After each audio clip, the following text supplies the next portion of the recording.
Welcome to Guide Guru. We hope this video helps. You start by cutting power to the system to clear transient faults. Unplug the primary unit and every satellite for 30 seconds, then power the modem first.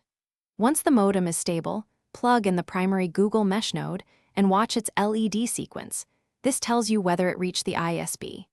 Make sure you have the Google Home app and admin password ready. This speeds diagnostic steps and prevents repeated factory resets that lose custom settings. Once done with power sequencing, open Google Home and run the built-in network test to locate the failing hop.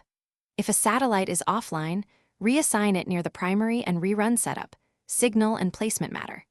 Check the WAN IP on the primary node to confirm the modem is in bridge or pass-through mode. Otherwise, you may have double NAT. If you use a modem-router combo, disable its Wi-Fi or enable bridge mode to avoid conflicts. Then retest connectivity. You finish by ensuring every device runs the latest firmware.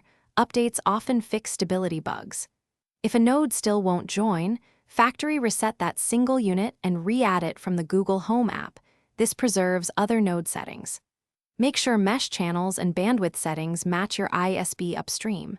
If problems persist, capture the LED color patterns and run another network check so you can give precise information to Google support.